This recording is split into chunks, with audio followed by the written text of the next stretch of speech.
Okay, so this week we're gonna look at a specific text, but before we look at that book, I have a question. What is the difference between fiction and nonfiction? Anthony. Nonfiction mean like something is real, and fiction mean is not real. Good. So remember, the difference is fiction is real, is not real. Nonfiction is real. Okay. So when we're looking at our text today, think about that. Okay. We're going to be looking at a fiction text.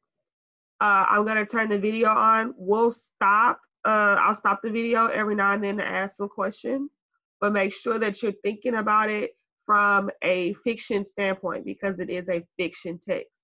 When we're looking at fiction text, what are some things that we're looking for off the top, Alasia? We're looking for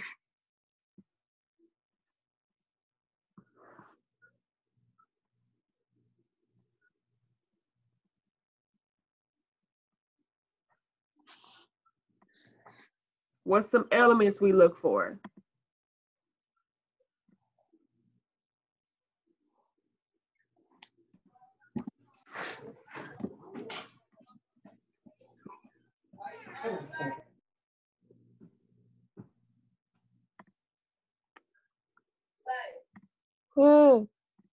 Brian, do you want to help her?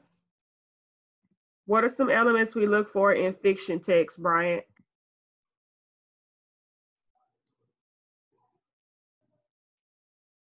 something that's not real. So yeah, it's not real, but when we're looking at the text, are we looking for text features when we're doing fiction text? Yes. No, we're not. We're looking for what? Plot is one of them. An essential idea. That's for informational text. Oh. It's for nonfiction. Fiction, we're always looking for plot. We're looking for characters. We're looking for settings, right? We're looking for conflict. So these are the main things that we're going to be looking for when we're looking at our fiction text. What you're talking about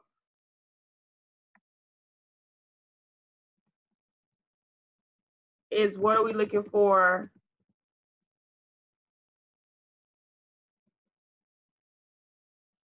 in informational text or nonfiction? That's when we would say we're looking for the central idea. We're looking for our text features, right? But those go under our nonfiction or our informational text. So make sure that you're thinking about that and that you're understanding that when we're looking at our fiction text, we're always going to look for these elements over here. We're looking for specifically these plot, character, setting, conflict. So we're going to begin our read aloud for the day. And then I want you to be thinking about those elements as we're looking at our video.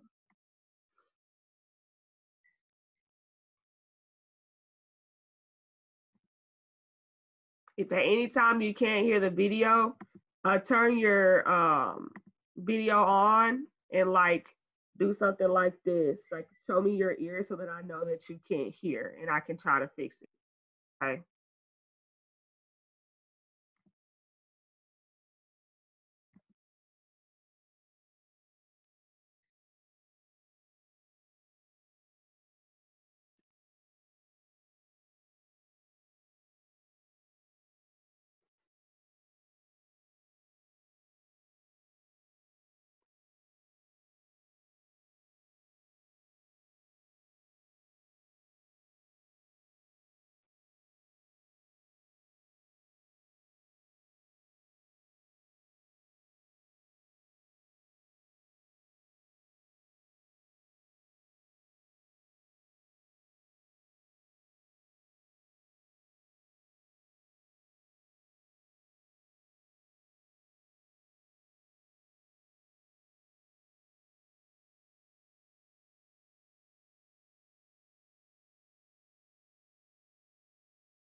I can't hear. Okay. So, Alasia, were you able to hear? No. Okay. Bryant, were you able to hear? No. Okay. So for some reason it's not showing the audio. Thank y'all. Thank you, Anthony, for letting me know.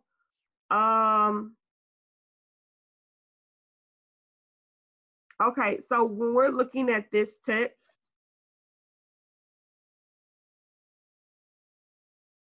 hold on.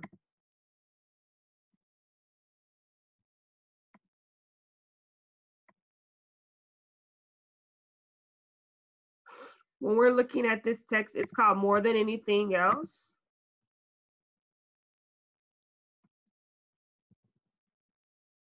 And what it's about is it's about a little boy, and his name is Booker T. Washington. Give me a thumbs up if you heard that name before. If you heard the name Booker T. Washington. So yes, so Booker T. Washington is a very important figure in U.S. history, especially in the history of African Americans. Excuse me. So what Booker T. Washington does in the book is he wants to learn.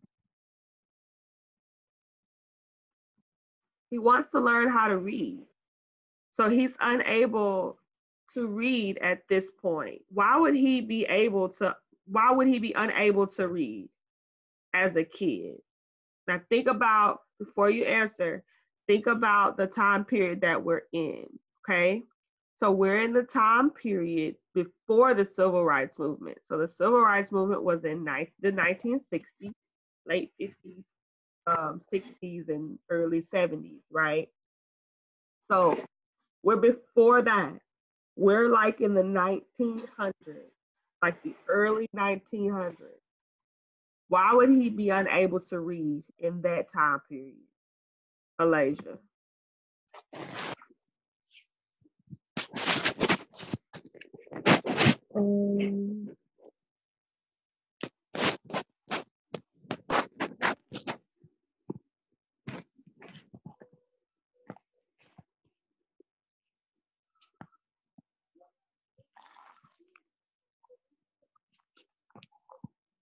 Because maybe he probably wasn't able to see well. He can see because he can, so he works at a peddling salt. He peddles salt all day. That's his job. He's a little boy, and him and his dad work in the same place, and they move salt into barrels all day. That's their job. So in order to do that, he has to be able to see. So it has nothing to do with his vision. Why would an African American boy not be able to read in early time period, Anthony?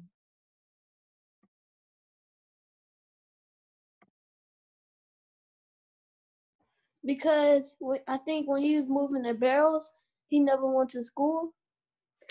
Why would he not go to school? Isn't it against the law to not go to school? I think, yeah. Now it is. Would it have been against the law then? Mm-mm.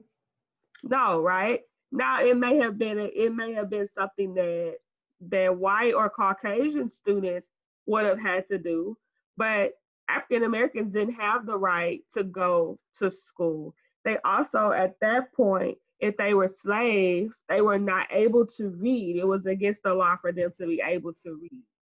Why would it be against the law for them to be able to read?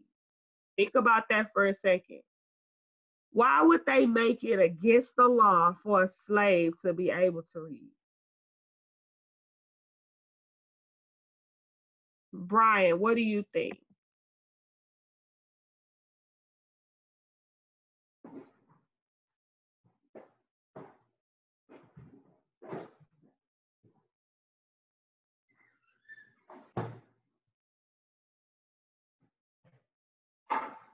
Brian,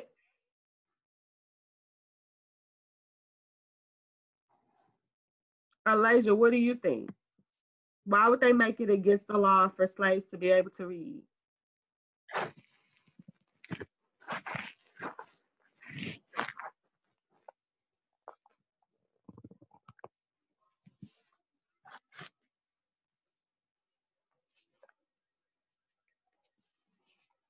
Because the owners of the slaves wanted them to work all day.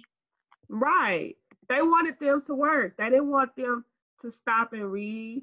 They didn't want them to have any education because if they had education and they knew, I can read, I can go and I can do something better than be a slave, then they're more likely to escape. And the owners make their money from those slaves. So if the slaves are not there and they're not working on their land for free, they have to pay somebody. And so then they're not going to make as much because they have to pay other people to do the work. Whereas if I have a slave, I'm making them do work for free. I don't have to pay them. So what owners would do so that slaves would stay slaves is they cut off their access to education. And so unless you were a free black individual, you were unable to learn how to read. You were unable to go to school and learn math or learn, anything about the country or anything about other countries. You're unable to learn that knowledge. And so it ended up keeping you back because you were stuck in one spot. You weren't able to grow and become someone else. Okay. So the link to the video is on Clever. I'm going to show y'all how to get into Clever again. Unfortunately, for some reason, it was not playing. It was playing, but you weren't able to hear it. So I'm going to show you how to get into Clever. And I'm also going to show you where your questions for the day are so that you can answer those questions when you finish with the video. Okay. So share my screen again so that y'all can see how to get into Clever. Okay. So I'm going to go to HoustonISD.org/hub. When I get here, I'm going to go over to the More tab. I'm going to push digital resources. That's going to take you to your Clever page. Once you get there, you're going to click on Mrs. Poplar's page. And we are working in week 3, which is April 13th through April 17th. Every week, you're going to see us start here. That's going to take you to a document that is going to show you day by day what we're working on. Okay. So let's say you get bored, right? And you want to start looking up a couple of things. You're able to move on to the next day. Now, let's say Monday you weren't feeling well and you weren't able to get on, but you can get on Tuesday. You can go back to Monday and still see what we were working on so that you don't get behind. Okay. Everybody see that so far? Give me thumbs up if you see that so far. Okay, so we're on Monday. The link to the video is right here in the document. So you could push control. You should be able to push control. If not, so I pushed control and then it came up with a copy link. I could go up here and I could copy that link, or I could go here on April 13th, April 17th. It says read aloud. I could click that. It'll take me straight to YouTube and I'll be able to look at the video. Okay. The questions that I'm going to answer after I read the book are going to be right here. So I'm going to take these questions. I'm going to get a sheet of notebook paper. I'm going to write down the answers to those questions on that sheet of notebook paper, take a picture of it, and send it to me in Class Dojo. Okay. Does anybody have any questions about your assignment for today? Thumbs up if you understand your assignment and how it's going to work. All right, y'all have a good day. I go live at the same time, at the same link every day. Okay, so I will see y'all tomorrow. Bye. Be careful. Have fun.